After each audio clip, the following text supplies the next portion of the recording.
तो स्टार्ट करते हैं आज की क्लास। वेक्टर्स का डिस्कशन हम लोग कर रहे थे। कल हमने कहाँ तक पढ़ा था? कल हमने वेक्टर के कंपोनेंट्स तक पढ़ा था और हमने जनरल कंपोनेंट्स यानी कि नॉन रेक्टेंगुलर कंपोनेंट्स पढ़े थे और हमने एक अच्छा क्वेश्चन किया था, ये बार्ज वाला क्वेश्चन किया था। यहाँ पे हमने क्वेश्चन किया था कि ये कितने एंगल पे हम इसको खींचें ताकि कम से कम टेंशन हो ये वाली बोर्ड में। ये क्वेश्चन किया था लास्ट हमने, है ना। और नॉन रेक्टेंगुलर कंपोनेंट्स के बाद अब हम लोग बात करने वाले हैं रेक्टेंगुलर कंपोनेंट्स की। तो रेक्टेंगुलर कंपोनेंट का मतलब होता क्या है? नॉन रेक्टेंगुलर कंपोनेंट के लिए तो हमने क्या किया था, उसको पैरेललोग्राम में एनक्लोज कर दिया। जिस भी फोर्स को हमें नॉन रेक्टेंगुलर कंपोनेंट में तोड़ना था उसको एक पैरेललोग्राम में एनक्लोज कर दिया था, ठीक है। अब यही इसी तरह से अगर रेक्टेंगुलर कंपोनेंट्स चाहिए तो इसका मतलब क्या, उसको मैं क्या करूंगा, उसको एक रेक्टेंगल में एनक्लोज करूंगा। जैसे मान लो यही वाला फोर्स एफ है, लेट अस से इस फोर्स एफ को मेरे को दो रेक्टेंगुलर कंपोनेंट्स में तोड़ना है। तो क्या करूंगा, मान लो हॉरिजॉन्टल और वर्टिकल कंपोनेंट्स चाहिए, तो मैंने क्या किया, एक साइड हॉरिजॉन्टल एक साइड वर्टिकल करके एक पूरा रेक्टेंगल बना लिया। अब ये मेरा जो फोर्स है पूरी तरह से रेक्टेंगल में एनक्लोज हो गया। अब इसके दो टुकड़े कर लिए पैरेललोग्राम लॉ के हिसाब से। तो अगर ये एंगल मान लो थीटा है तो ये टुकड़ा क्या हो जाएगा, ये एफ है तो ये एफ एक्स जो है, x component F cos theta हो जाएगा। और वाई कॉम्पोनेंट क्या हो जाएगा, इसी तरह से देख सकते हैं, ये 90 माइनस थीटा है तो ये क्या हो जाएगा, एफ साइन थीटा, या फिर हम कह सकते हैं cos of 90 minus theta, right. तो मॉरल ऑफ द स्टोरी क्या हुआ कि मतलब जिस भी तरफ कंपोनेंट चाहिए उस डायरेक्शन से जो भी एंगल बन रहा है उसके कॉस से मल्टीप्लाई कर लिया। तो एक्स डायरेक्शन से थीटा एंगल बन रहा है तो कॉस थीटा से मल्टीप्लाई किया। वाई डायरेक्शन से 90 माइनस थीटा एंगल बन रहा है तो मैंने कॉस ऑफ 90 माइनस थीटा से मल्टीप्लाई किया, क्योंकि कॉस ऑफ 90 माइनस थीटा तो साइन थीटा होता है ना। तो समझ में आई बात ये सभी को? ठीक है, जल्दी से पढ़ देते हैं क्या लिखा मैंने। In our study of physics very often we need to resolve a force into components which are perpendicular to each other. जैसे कि यहाँ पे हमने दिखाया, अक्सर परपेंडिकुलर कंपोनेंट्स में हमारा इंटरेस्ट होता है, ठीक है। For this purpose, we complete a rectangle around the force and components are given by the sides of the rectangle. ठीक है, यही जो बात मैंने बोली। For instance, in the adjacent figure, x component is fx is equal to f cos theta and y component is fy is equal to f cos 90 minus theta, क्योंकि इस direction से 90 minus theta angle बना, which is f sin theta. To get rectangular components of a force in any direction, we just need to multiply its magnitude by the cos theta.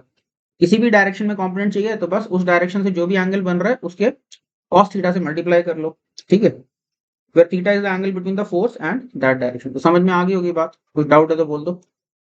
इसके बाद हम लोग बात करते हैं rectangular components in terms of unit vectors. तो देखो हम अक्सर क्या करेंगे, काफी सारी मैकेनिक्स की प्रॉब्लम में हम लोग एक्स वाई प्लेन में हम चीजों की डिस्कशन करेंगे। अक्सर एक्स वाई प्लेन हम ड्रॉ कर लेंगे just for easy reference of various forces and whatever physical variables we have, velocities में भी एक्सेलरेशंस, ठीक है। तो हम क्या करते हैं, एक्स डायरेक्शन के अलोंग जो यूनिट वेक्टर है उसको हम आई कैप बोल देते हैं, और जो वाई डायरेक्शन के अलोंग मेरा यूनिट वेक्टर है उसको हम जे कैप बोल देते हैं, ठीक है। तो ये आई कैप हो गया और ये मेरा जे कैप हो गया, ओके। तो अब क्या है, अब किसी भी फोर्स को मेरे को रिजॉल्व करना है तो मैं उसको आई कैप जे कैप के टर्म्स में लिख सकता हूँ। जैसे मान लो अच्छा, फोर्स को तो मैं याद है तुम लोगों को, कल मैंने बताया था कि दो फोर्सेस इक्वल होने के लिए क्या जरूरी है कि बस उनका मैग्नीट्यूड सेम होना चाहिए, उनका डायरेक्शन सेम होना चाहिए। स्पेस में उनको उसके पैरेलल कहीं पे भी ट्रांसलेट कर दो, फर्क नहीं पड़ता। तो मान लो किसी भी फोर्स को मेरे को आई कैप और जे कैप कंपोनेंट्स में मेरे को तोड़ना है तो क्या करो, उस फोर्स को उठा के ले आओ ओरिजिन के ऊपर, उसकी टेल को ओरिजिन पे रख दो और उसी तरह से तोड़ दो। फिर अभी क्या होगा, ये एफ कॉस थीटा आ जाएगा, ये एफ साइन थीटा, जैसे अभी भी देखा था। तो क्या हुआ, ये कंपोनेंट को हम क्या लिख सकते हैं, F cos theta I cap, और इस कंपोनेंट को क्या लिख सकते हैं, ये F sine theta J cap. Actually जिस टेक्स्ट बुक में उठाया है उसमें बोल्ड फॉन्ट यूज किया है तो कन्वर्ट करने में बोल्ड दिख नहीं रहा है, बट समझ जाओ ये बेसिकली ये जे का मतलब जे कैप ही है, ठीक है। इसी तरह से यहाँ पे आई का मतलब आई कैप ही है, ठीक है। तो ये दो टुकड़े आ गए मेरे पास फोर्स के, हॉरिजॉन्टल टुकड़ा आ गया F cos theta I cap और वर्टिकल टुकड़ा क्या आ गया, F sine theta J cap. तो ठीक है, तो पढ़ देता हूँ जल्दी से क्या लिखा। Recall that a unit vector is a vector of magnitude 1 in a certain direction, ठीक है। मैग्नीट्यूड 1 होता है और डायरेक्शन कुछ होती है यूनिट वेक्टर की। For sake of convenience of notation, we define I cap as unit vector along x-axis and j cap as unit vector along y-axis. Having defined this, now we can conveniently resolve a vector into its I cap and j cap components. Suppose a force F makes an angle theta with positive x-axis, as shown, जैसे ये दिखाया. Then Fx is F cos theta and Fy is F sin theta. दोनों components को combine कर दें तो F को हम क्या लिख पाएंगे, F को हम लिख सकते हैं F cos theta I cap plus F sin theta j cap, ऐसा लिख पाएंगे F को, ठीक है। ठीक है, और क्या लिखा इसके बाद मैंने, note that X Y direction need not necessarily be along horizontal and vertical direction. तो नॉर्मली हमको आदत होती है कि एक्स एक्सिस हम हमेशा ऐसे ही दिखा देते हैं, राइट की तरफ जाता हुआ, और वाई एक्सिस हमेशा ऊपर की तरफ जाता हुआ दिखा देते हैं पेज में, लेकिन ये कोई जरूरी नहीं है। हम चाहें तो कन्वीनियंस के लिए कहीं पे इंक्लाइन के अलोंग और इस परपेंडिकुलर डायरेक्शन में भी हम दिखा सकते हैं एक्स वाई एक्सिस। वो डिपेंड करेगा कि प्रॉब्लम में क्या चीज हमको सूट करती है। स्पेशली जैसे वेज की प्रॉब्लम्स होती हैं जहाँ पे एक इंक्लाइन प्लेन है तो वहां पे अक्सर हम देखेंगे कि फोर्सेस को अलोंग द इंक्लाइन और परपेंडिकुलर द इंक्लाइन रिजॉल्व करेंगे, तो उस केस में X axis along the wedge ले लेंगे, Y axis perpendicular the wedge ले लेंगे, या इवन कोई वेज है तो हम down the wedge X axis और perpendicular the wedge Y axis ऐसा भी हम ले सकते हैं, ठीक है। यही लिखा, note that X Y directions need not necessarily be along horizontal and vertical directions, many times for sake of convenience we might take inclined coordinate as axis as shown. यहाँ पर भी देखो, तो जैसे ये एक्स एक्सिस लिया, ये Y axis लिया, ये एफ है, तो इस वाले एक्स एक्सिस से थीटा एंगल बन रहा है, तो ये कंपोनेंट क्या हो जाएगा, एफ कॉस थीटा, और ये कंपोनेंट क्या हो जाएगा, एफ साइन थीटा, ठीक है। तो here also F cos theta I cap plus F sine theta J cap. Bye the way, F cos theta के साथ आई कैप अगर लगा दिया तो इसको वेक्टर कंपोनेंट कहा जाता है, खाली एफ कॉस थीटा छोड़ दो तो उसको स्केलर कंपोनेंट कहते हैं, ठीक है। और आई कैप साथ में लगा दिया तो वेक्टर कंपोनेंट। तो F cos theta I cap and f sin theta j cap are said to be vector components while f cos theta and f sin theta are said to be scalar components, ठीक है। तो उसी vector के हम scalar components की बात कर सकते हैं या वेक्टर कंपोनेंट्स की बात कर सकते हैं। तो समझ में आ गई होगी ये बात, ठीक है। अभी रिजॉल्व करने के लिए हम एक क्वेश्चन देखते हैं। क्या यहाँ पे मेरे पास क्या है, 800 न्यूटन का एक फोर्स है जो कि हॉरिजॉन्टल से 37 डिग्री इस तरह से लग रहा है, ठीक है। और मान लो एक्स एक्सिस आगे की तरफ है, वाई एक्सिस ऊपर की तरफ है, और मेरे को इसके कंपोनेंट्स चाहिए, ठीक है। तो क्या कर सकता हूँ, या तो देखो डायरेक्टली देखो, तो ये 800 है, तो इसका इस तरफ कंपोनेंट क्या हो जाएगा, 800 cos 37, और ऊपर में क्या हो जाएगा, 800 sin 37। और क्या देख सकते हैं, यहाँ पे cos 37 जो है, ये डायरेक्शन अगर राइट की तरफ एक्स एक्सिस लिया तो ये माइनस आई कैप हो जाएगा, तो 800 cos 37 माइनस आई कैप, और 800 sin 37 प्लस जे कैप, क्योंकि ऊपर की डायरेक्शन प्लस जे कैप लिए अगर, तो ठीक है। एक तो ये तरीका हो गया। या दूसरा तरीका क्या हो गया, इंस्टेड ऑफ इधर से एंगल लेने के हम पॉजिटिव एक्स एक्सिस से ही हमेशा एंगल ले लें। मान लो पॉजिटिव एक्स एक्सिस से एंगल ले लेते हैं, तो ये 37 डिग्री की जगह क्या हो जाएगा, 143 डिग्री, ठीक है। जब पॉजिटिव एक्स एक्सिस से एंगल ले रहे हो तो फिर प्लस माइनस सोचने की जरूरत नहीं है, सीधे जो भी फोर्स है उसका जो भी एंगल है तो बस सीधे cos थीटा कर देना। तो यहाँ पे थीटा 143 डिग्री है और एफ 800 न्यूटन है, तो हॉरिजॉन्टल सीधे क्या लिखेंगे, 800 cos 143, ठीक है। उसमें प्लस माइनस सोचना नहीं, cos 143 अपने आप नेगेटिव करके आएगा, ठीक है। तो ठीक है, तो क्या लिख सकते हैं, 800 cos of 143 degree I cap और 800 sine of 143 degree J cap. इसके अंदर फिर कोई आगे फर्दर प्लस माइनस सोचने की जरूरत नहीं है, हमेशा क्या कर सकते हैं, पॉजिटिव एक्स एक्सिस से एंगल ले लो, हमेशा ये करेक्ट आएगा, ठीक है। ओके, तो बस अब ठीक है, तो इसको बस रिजॉल्व करना था, तो अब क्या है, अब बस वैल्यूज निकालनी। तो 143 लगाया तो एफ एक्स क्या आ गया, एफ कॉस 143, तो वो आ गया 800 इंटू माइनस 4/5। 143 क्या है, 180 माइनस 37 है, राइट। तो साइन कॉस टैन तो 37 डिग्री स्टैंडर्ड एंगल होता है, मालूम है 345 वाला ट्राइंगल, तो लिख सकते हो। तो ये क्या आ गया, 800 माइनस 4/5, वो माइनस 640 आ गया। इसी तरह से एफ वाई क्या आ गया, कैपिटल एफ साइन 143 डिग्री, वापस 180 माइनस 37 के हिसाब से निकालोगे, और सेकंड क्वाड्रेंट में तो साइन पॉजिटिव होता है, तो बस तो ये क्या आ गया मेरा 480 न्यूटन आ गया, 3/5 डाल दिया साइन 37, तो क्या आ गया, ये मेरे पास फाइनली एफ वेक्टर आ गया। तो आई होप ये समझ में आया होगा सभी को, क्लियर है, आई होप दिस इज क्लियर। इसके बाद अगला क्वेश्चन देखते हैं हम। यहाँ पे क्या है, यहाँ पे ये एंगल शेप का कोई ऑब्जेक्ट है, जैसे एंगल जैसा दे रखा है, समझो लोहे का कोई पीस है ऐसा बेंट रॉड जैसा, और उसको जमीन में मैंने यहाँ पे दबाया हुआ है, और इसके दूसरे एंड पे मैंने यहाँ पे एफ फोर्स लगाया, कोई रस्सी वस्सी बांध रखी होगी, हाथ से ही खींच रहा हूँ मान लो, एफ फोर्स लगा के, ठीक है। और क्या दे रखा है, ये जो बेंट मेंबर है हमारा, इस बेंट मेंबर का इधर जो एंगल बीटा बन रहा है, और इधर जो है ये इसकी स्ट्रेट वाली लाइन से ये वाला एंगल हमें अल्फा दिया हुआ है, ठीक है। और क्या पूछा हुआ है हमको कि इस फोर्स के कंपोनेंट्स पूछे कि हॉरिजॉन्टल कंपोनेंट और वर्टिकल कंपोनेंट क्या होंगे। और दूसरा क्या है, ये तो एक्स वाई एक्सिस लिए, इसके अलावा अल्टरनेट एक्सिस भी हमने इसमें दिखा रखे हैं, ये एक्स प्राइम एक्सिस और ये वाई प्राइम एक्सिस, तो इसके एफ के एक्स प्राइम और वाई प्राइम के अलॉन्ग भी कंपोनेंट्स चाहिए हमको, ठीक है। तो 2 मिनट ट्राई करो, उसके बाद डिस्कस करते हैं। हाँ, तो ये भी आसानी है, यहाँ पे देखो क्या है, इस एफ का अगर एक्स एक्सिस के साथ एक्स का कंपोनेंट देखना है इसका, तो यहाँ पे देखो एक्स एक्सिस से इसका एंगल क्या बन रहा है, तो ये एंगल मुझे निकालना पड़ेगा। तो ध्यान से देखो, ये पूरा एंगल तो बीटा है, और जिसमें से इतना एंगल जो मेरा अल्फा है, तो इसका मतलब क्या, ये एंगल क्या हो जाएगा, बीटा माइनस अल्फा हो जाएगा। तो बस हॉरिजॉन्टल कंपोनेंट क्या हो जाएगा, F cos of beta minus alpha, और वर्टिकल क्या हो जाएगा, F sine of beta minus alpha. आया समझ में। इसी तरह से एक्स प्राइम के अलॉन्ग क्या हो जाएगा, एफ एफ देखो यहाँ पे एक्स एक्सिस से ये माइनस अल्फा एंगल बन रहा है, राइट।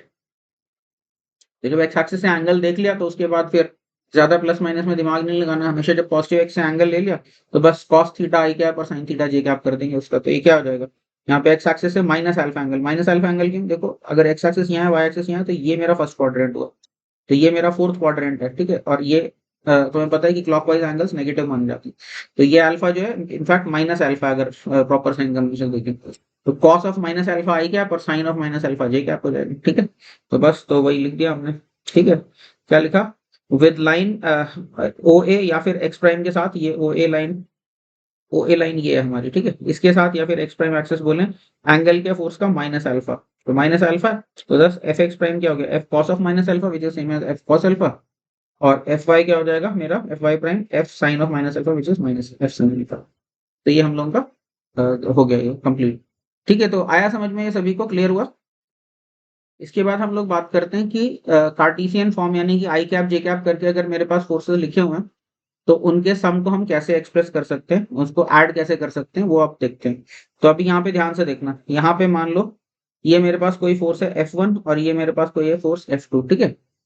तो F1 के देखो हॉरिजॉन्टल कंपोनेंट क्या है, ये F1 का x कंपोनेंट है और ये मेरा F1 का y कंपोनेंट है। इसी तरह से F2 का कंपोनेंट देखो, तो ये मेरा F2 का x कंपोनेंट है, यानी इतना तो मेरा F2 का x कंपोनेंट है और y कंपोनेंट नीचे की तरफ है, तो ये मेरा नीचे की तरफ ये F2 y कंपोनेंट है, ठीक है। तो अगर जे कैप में लिखोगे तो F2 y अपने आप में एक नेगेटिव नंबर के साथ आएगा क्योंकि डाउनवर्ड है, राइट।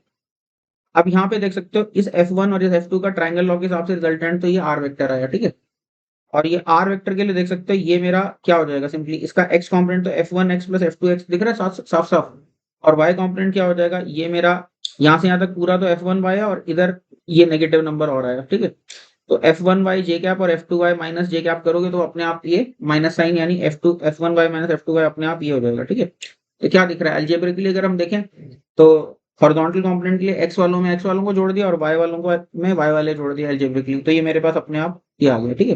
तो this gives us a nice way of addition. तो इसका मतलब क्या, नॉर्मल अलजेब्रा की तरह से ऐड कर पाएंगे। अगर हम वेक्टर्स को आई कैप जे कैप में लिख लें तो हमको कोई ट्राइंगल वाइंगल बनाने की जरूरत नहीं है, सीधे बस आई कैप वालों में आई कैप वाले जोड़ दो, जे कैप वालों में जे कैप वाले जोड़ दो, तो सीधे हमारे पास एडिशन हो जाएगा, ठीक है। तो ये फायदा हुआ हमारा कार्टेशियन फॉर्म में एक्सप्रेस करने का वेक्टर्स को, राइट। तो क्या लिखा, जैसे एग्जांपल के लिए क्या है, जैसे मान लो मेरा एक फोर्स है 4 आई कैप प्लस 4 जे कैप और दूसरा फोर्स है 7 i cap plus 3 j cap, sorry 4 I cap plus 4 J cap पहला, और दूसरा जो फोर्स है मेरा क्या है 3 आई कैप माइनस जे कैप। तो अब इन दोनों को ऐड करना है, 4 और 3 को ऐड किया तो 7 आई कैप आ गया, और 4 और माइनस 1 को ऐड किया तो 3 आ गया।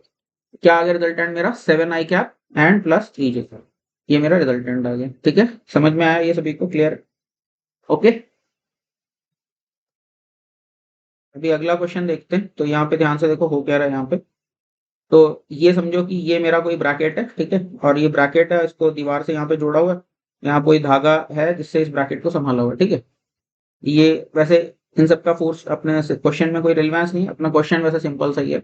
यहाँ पे क्या है, ये जो ब्रैकेट का एंड बी है, इस ब्रैकेट के एंड बी पे मैंने एक फोर्स 500 न्यूटन का ऐसे लगा दिया और एक फोर्स मैंने 780 न्यूटन ऐसे लगा दिया, ठीक है। और इनकी डायरेक्शंस क्या है, तो डायरेक्शन में देख सकते हो 3 4 5 वाला ट्राइंगल बन रहा है, उसी के लिए इनफैक्ट एंगल ना देख के हम ट्राइंगल से भी दिखा देते हैं कभी कभी डायरेक्शन। तो ये 3 4 5 वाला ट्राइंगल इधर बन रहा है और इस साइड देखो तो ये 5 12 और 13 वाला ट्राइंगल बन रहा है, ठीक है। अब मुझे क्या पूछा है, इन दोनों फोर्सेस का रिजल्टेंट क्या होगा, ठीक है। तो 2 मिनट लेके ट्राई करो, फिर उसके बाद डिस्कस करते हैं, ट्राई इट योरसेल्फ। हाँ तो सिंपल ही है, यहाँ पे देखो ध्यान से, तो ये 500 न्यूटन इधर लग रहा है और ये मान लेते हैं ये एंगल थीटा है, तो इसका वर्टिकल कंपोनेंट जो है 500 cos theta minus J cap हो जाएगा और 500 साइन थीटा ये माइनस आई कैप हो जाएगा, दिख रहा है ना, दोनों ही नेगेटिव में पड़ रहे हैं। और इसी तरह से इस एंगल को अगर मैं फाई मान लूं तो ये क्या हो जाएगा 780 cos phi minus J cap में, और यहाँ पे 780 साइन फाई मेरा क्या हो जाएगा प्लस आई कैप में हो जाएगा, ठीक है। तो बस आप कॉस फाई साइन फाई वगैरह की वैल्यू तो यहाँ से देख सकते हो, यहाँ पे थीटा साइन थीटा कितना है मेरा 3/5 इस ट्राइंगल से दिख रहा है, ठीक है, साइन थीटा। कॉस थीटा कितना है 4/5, और फिर साइन फाई क्या है मेरा, यहाँ पे देख सकते हो साइन फाई जो है वो 12/13 हो जाएगा और कॉस फाई क्या हो जाएगा 5/13, ठीक है। अब तो बस वैल्यूज ही डालनी है, तो क्या हो जाएगा हमारा रिजल्टेंट, देखो क्या लिखा, तो F is equal to F1 vector plus F2 vector, तो वो पहला क्या 500 minus sine theta I cap minus cos theta J cap, दिख रहा है। क्योंकि यहाँ पे देखो दोनों कंपोनेंट ही नेगेटिव है, एक्स कंपोनेंट भी नेगेटिव है, वाई कंपोनेंट भी नेगेटिव है, ठीक है। इसलिए यहाँ पे दोनों माइनस साइन दिया, और उधर क्या है 780 इधर लग रहा है और sine five minus sorry sine five मेरा प्लस आई कैप में है और कॉस फाइव मेरा माइनस जे कैप में, तो वही लिखा हुआ है, ठीक है। अब वैल्यूज डाल दो तो सॉल्व करके फाइनली आ जाता है 420 आई कैप माइनस 700 जे कैप, क्योंकि साइन थीटा कॉस थीटा और साइन फाइव कॉस फाइव की वैल्यू तो हम निकाल ही चुके हैं ऑलरेडी, उस वैल्यू भी तो डालनी है, ठीक है। हो गया ये हमारा, समझ में आया सभी को।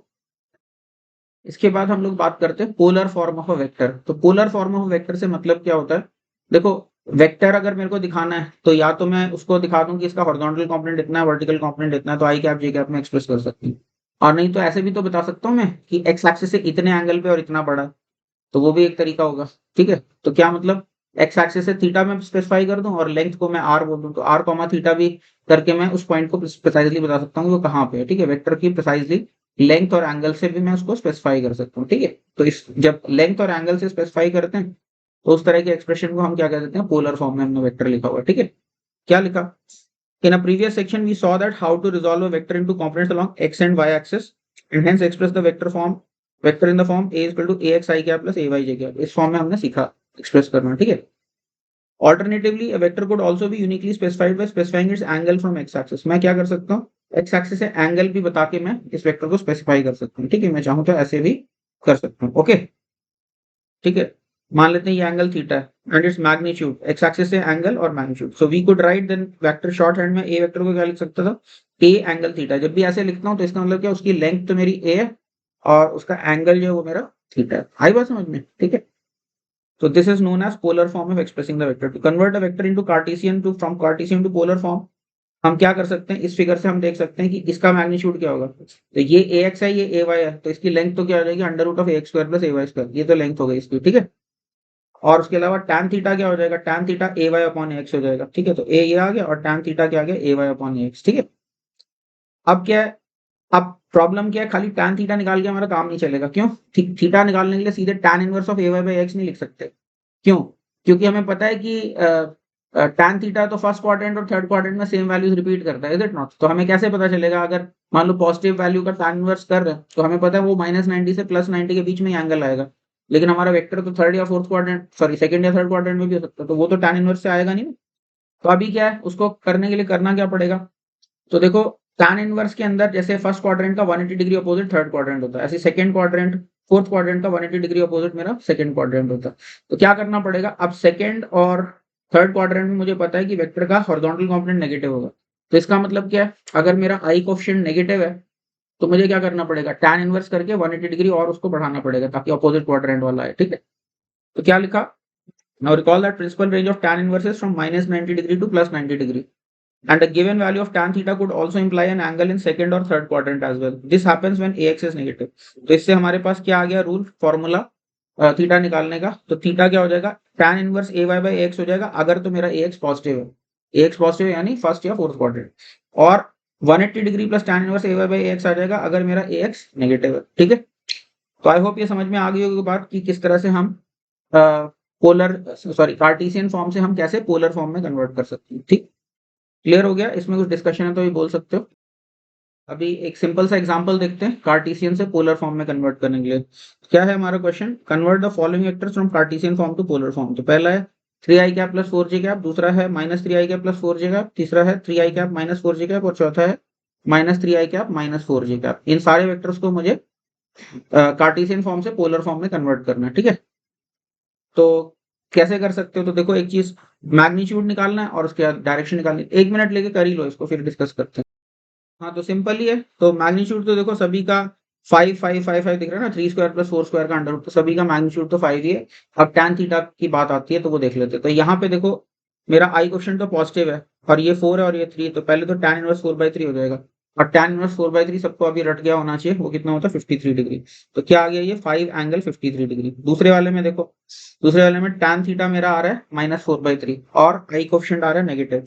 इसका मतलब क्या, tan इनवर्स -4/3 में 180 डिग्री ऐड करना पड़ेगा। ठीक, वो ऐड करोगे तो वो सब लोगों को मालूम है कैसे निकलता है, 180 माइनस थीटा 180 प्लस थीटा, इन सबके फॉर्मूले में तुम लोगों को प्री कैलकुलस वाले लेक्चर में दे चुका हूँ। ठीक है, तो ये क्या आएगा, सॉल्व करके ये आएगा 5 एंगल 127 डिग्री। ठीक है, ऐसे ही तीसरा वाला देखो 3i cap minus 4j cap, i question positive है तो बस tan इनवर्स से काम आ जाएगा और एंगल कितना होगा, tan इनवर्स ऑफ -4/3, वो क्या होता है -53 डिग्री।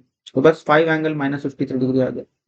आखिरी वाला देखो, वापस ए क्वेश्चन नेगेटिव है और tan इनवर्स 4/3 आएगा और उसमें 180 डिग्री ऐड करना पड़ेगा, तो 180 डिग्री प्लस tan इनवर्स 4/3, तो ये क्या आ जाएगा, ये 233 डिग्री आ जाता है। ठीक है, 3 4 5 वाला ट्रायंगल तो तुमको याद ही है। ठीक है, तो बस उसी से हम निकालते जा रहे हैं। तो आई होप ये समझ में आया। ठीक है, इसके बाद हम लोग बात करते हैं कि पोलर फॉर्म से कार्टेशियन फॉर्म में कैसे कन्वर्ट करना है। तो मान लो ये मेरा कोई ए वेक्टर है और ये यहाँ मान लो थीटा एंगल बना रहा है, तो दिख रहा है ए एक्स क्या हो जाएगा, सिंपली ए कॉस थीटा हो जाएगा और ए वाई क्या हो जाएगा, ए साइन थीटा। तो बस, तो पोलर से कार्टेशियन कन्वर्ट करना तो बहुत ही आसान है। बस कॉस थीटा जो भी एक्स एक्सिस से एंगल थीटा बन रहा है, अभी थोड़ी देर पहले भी ये बात बोली थी, अब यहाँ पे फॉर्मली स्टेट कर दिया वही, क्या एक्स एक्सिस से जो भी अगर एंगल थीटा बन रहा है तो बस उसका कॉस थीटा लगा के आई कैप ले लोगे और उसका साइन थीटा से मल्टीप्लाई करके जे कैप ले लेंगे, ठीक है। तो बस ये मेरे पास कार्टेशियन से पोलर फॉर्म में कन्वर्जन आ गया, रादर पोलर से कार्टेशियन फॉर्म में कन्वर्जन आ गया, ठीक है। अब इसी के ऊपर छोटा सा एग्जांपल है, इसको देखो सब लोग। क्या करना है, मेरे पास अभी कुछ वेक्टर्स दे रखे हैं। पहला क्या, 10 एंगल 30 डिग्री, दूसरा 10 एंगल 330 डिग्री, तीसरा 10 एंगल 150 डिग्री, चौथा 10 एंगल 210 डिग्री और पांचवा 10 एंगल -60 डिग्री, ठीक है। तो इन सबको मुझे क्या करना है, कार्टेशियन में कन्वर्ट करना है। तो अभी तुम लोग को ये तो मालूम ही है, हर क्वाड्रेंट में साइन कॉस टैन कैसे निकाले जाते हैं, तो वही प्री कैलकुलस वाले लेक्चर वाले फॉर्मूला। तो इसको खुद से ट्राई करो, प्रैक्टिस हो जाएगी उन सारे फॉर्मूलों की, है ना। 180 plus theta, 180 minus theta, minus theta या 360 माइनस थीटा, ये सारी बातें की थी ना हम लोगों ने वहां पे। तो बस वही अप्लाई कर दो, जल्दी से करो, फिर उसके बाद बात करते। सिंपल ही है। तो ये यहाँ पे क्या आएगा, cos 30 लगा के आई कैप लिख दिया और sin 30 लगा के जे कैप लिख दिया। इनफैक्ट गलती से मैंने दोनों जगह cos लिख दिया, तो let me just correct this. यहाँ पे साइन होना चाहिए, this should be sine theta ना, ये साइन थीटा होना चाहिए, ठीक है। cos 30 आई कैप और sin 30 जे कैप, और उसके बाद 30 के लिए तो रेशियोज पता है, तो ये आ गया, ठीक है, ए पार्ट। अच्छा, 10 एंगल 330 डिग्री। अब 330 डिग्री क्या होता है, वो 360 डिग्री में से 30 डिग्री माइनस करके आता है, ठीक है। और 360 माइनस 30 सेम एज -30, क्योंकि 2n पाई का कुछ मतलब नहीं होता, यानी 360 डिग्री का कोई भी मल्टीपल ऐड करो सब्ट्रैक्ट करो कोई फर्क नहीं पड़ता। तो ये बेसिकली क्या लिखा है, ये -30 डिग्री लिखा है, ठीक है, यानी फोर्थ क्वाड्रेंट का एंगल। तो क्या हो जाएगा, ये 10 cos ऑफ -30 डिग्री आई क्या और 10 साइन ऑफ -30 डिग्री जे क्या। अब साइन तो पता ही है तुम्हें कैसे होता है हर क्वाड्रेंट में, फोर्थ क्वाड्रेंट में कॉस पॉजिटिव रहेगा, साइन नेगेटिव आएगा। तो बस तो ये आ जाएगा मेरा 5√3 आई कैप -5 जे कैप। ऐसे ही ये वाला क्वेश्चन देखो, सी पार्ट। सी पार्ट क्या, 150 डिग्री, तो 150 क्या होता है, 180 माइनस 30 होता है, ठीक है। तो cos ऑफ 180 माइनस 30 तो तुम्हारा माइनस cos 30 हो जाएगा, क्योंकि सेकंड क्वाड्रेंट में एंगल है ये, नेगेटिव होगा। और ऐसे ही साइन ऑफ 150 क्या आ जाएगा, वो सेम है साइन 30 आ जाएगा। तो बस ये डाल दी वैल्यूज, ठीक है। बस ट्रिग्नोमेट्री का ही टेस्ट हो रहा है तुम्हारा, ओके। और ये क्या है, 210 डिग्री, तो 200 क्या होता है, 180 प्लस 30 होता है। तो चले गए हम कौन से क्वाड्रेंट में, थर्ड क्वाड्रेंट में चले गए, साइन और कॉस दोनों नेगेटिव आ जाएंगे, तो बस।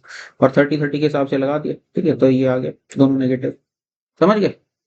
ऐसे ही -60 डिग्री, तो कॉस -60 तो कॉस 60 होता है, वो हाफ हो जाएगा। और साइन -60 माइनस साइन 60 होता है, तो -√3/2 होगा। तो उसकी वैल्यू डाल दोगे तो ये मेरा ई पार्ट का आंसर है, ठीक है। आया समझ में सभी को, क्लियर।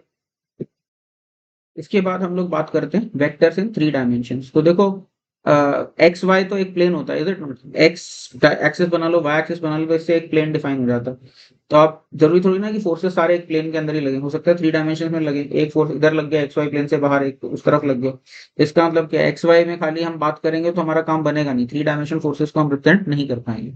तो इसको टेक केयर करने के लिए क्या करते हैं, हम एक थर्ड एक्सिस डिफाइन करते हैं, वो क्या है हमारा जेड एक्सिस, ठीक है। तो ये एक्स एक्सिस हो गया, ये वाई एक्सिस हो गया, और जेड एक्सिस क्या हो गया, coming out of the page. तो नॉर्मली तो ऐसे ही बनाया जाता है, एक्स एक्सिस राइट की तरफ, वाई एक्सिस ऊपर की तरफ, और जेड एक्सिस जो coming out of the page दिखाया जाता है, ठीक है। लेकिन अब बनाने को तो किसी और ओरिएंटेशन भी बना सकते हैं, मैंने बोला था जिस मर्जी तरफ एक्स एक्सिस ले लो, थोड़ी देर पहले खुद ही बोला था मैंने, है ना। तो फिर जेड एक्सिस कैसे डिसाइड होगा, तो देखो एक्स एक्सिस और वाई एक्सिस किसी भी तरफ ले लो, कोई फर्क नहीं पड़ता, बस परपेंडिकुलर रखना, हाँ।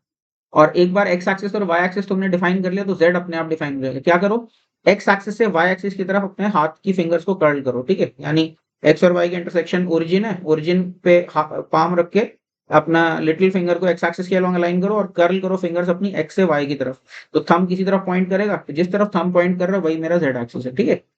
या फिर क्या कर सकते हो, पेंच ले लो, एक पेंच को एक्स एक्सिस से वाई एक्सिस की तरफ घुमाओ, यानी ओरिजिन पे पेंच जो एक्स वाई प्लेन के परपेंडिकुलर रखो, ओरिजिन पे एक पेंच समझते हो ना, screw.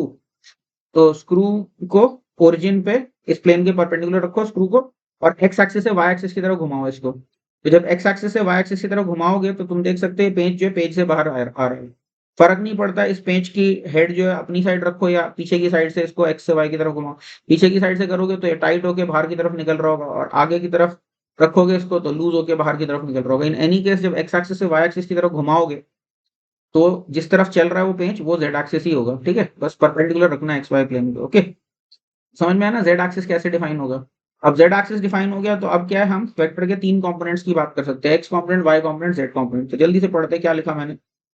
So far we are expressing all forces in terms of only X and Y components, however xy coordinates can only express the forces in the xy plane, though a force may have a component perpendicular to xy plane also. ठीक है, xy plane से बाहर भी आ रहा हो सकता है। Okay, consider adjacent figure to effectively, तो यहाँ पे देखो ये फोर्स जो है, इस फोर्स को अगर देखो तो ना ये ना xy प्लेन में, ना yz प्लेन में, ना zx प्लेन में, ये तो अपने ही किसी प्लेन में है ये फोर्स। ठीक है, अब क्या कर सकते हैं, इस फोर्स का एक तो वर्टिकल कंपोनेंट y एक्सिस के अलोंग आ जाएगा, उसके अलावा एक हॉरिजॉन्टल कंपोनेंट आएगा वो xz प्लेन में आएगा। अब ये जो हॉरिजॉन्टल कंपोनेंट है इसको फर्दर दो टुकड़ों में फिर से तोड़ सकते हो।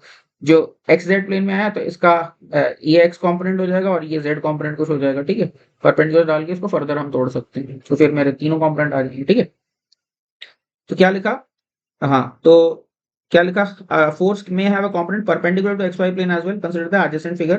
To effectively express such vectors in Cartesian form, we define another unit vector along z axis which is coming out of the page of the in plane of the page. Okay, we call this as unit vector k cap, इसको हम k cap कह देते हैं। Now we can easily express the given vector using I cap, j cap, k cap, ये सब use करके किसी भी वेक्टर को आप मैं एक्सप्रेस कर सकता हूँ i, j, k के टर्म्स में। ठीक है, तो जैसे क्या लिखा, for instance the shown vector has a component f cos theta y j cap, तो यहाँ पे देखो, यहाँ पे अभी इसको जूम इन कर रहा हूँ, देखो ध्यान से, तो ये फोर्स मेरा ऐसे है और इसका y एक्सिस से एंगल है थीटा y, तो इसका टुकड़ा y एक्सिस के लॉन्ग क्या हो जाएगा, f cos of theta y, और ये वाला टुकड़ा क्या हो जाएगा, f sin of theta y। अब ये जो टुकड़ा इसको दोबारा से हम तोड़ सकते हैं, इसका x एक्सिस और z एक्सिस के परपेंडिकुलर हम इससे डालेंगे, तो समझ रहे हो ना, x एक्सिस और z एक्सिस पे एक रेक्टेंगल ऐसा बना के इसको किसी रेक्टेंगल की डायगोनल बना सकते हैं कि नहीं, जैसे नॉर्मली 2D में रिजॉल्व करते थे। तो ये तो एक्स जेड प्लेन में आ गया, तो अब इसको 2D की तरह से जैसे स्टैंडर्ड रिजॉल्व करते हैं वैसे ही रिजॉल्व कर लेंगे। तो क्या करोगे, यहाँ पे ऐसे करके ऐसे रेक्टेंगल बना लो और इसका एक टुकड़ा ऐसे आ गया और एक टुकड़ा ऐसे आ गया, तो ये क्या हो जाएगा, ये टुकड़ा खुद अपने आप में तो था मेरा एफ साइन थीटा वाई, तो क्या हो जाएगा, यहाँ पे फाई एंगल और बन रहा है, तो ये क्या हो जाएगा, एफ साइन थीटा वाई, और यहाँ पे क्या है, ये फाई एंगल है तो F sine theta Y into cos phi हो जाएगा, और फिर ये वाला जो है इसका साइन थीटा फाई आ जाएगा। समझ गए कि नहीं, F cos theta, in fact F, sorry क्या बोल रहा हूँ धीमे धीमे बोल, ये टुकड़ा अपने आप में क्या है मेरा एफ साइन थीटा वाई। ठीक है, अब इसका ये वाला टुकड़ा चाहिए यहाँ पे, तो ये क्या होगा, इसमें एक और cos फाई से मल्टीप्लाई करनी हो, तो f sin theta y into cos phi, वो एक्स एक्सिस के अलॉन्ग हो जाएगा, और यहाँ पे क्योंकि cos फाई है इसलिए ये वाले टुकड़े के लिए इसमें इसी को sin फाई से मल्टीप्लाई करना पड़ेगा। ठीक है, समझ में आया होगा। ठीक है, तो क्या लिख दिया, ठीक है, तो for instance the shown vector has a component f cos theta y along j cap and f sin theta y in the xz plane. Now the component in xz plane can be further resolved along x and z direction as fx f sin theta y cos phi और fz f sin theta y sin phi, मतलब समझ गए, sin theta y वाले component के further दो टुकड़े और कर लिया हमने।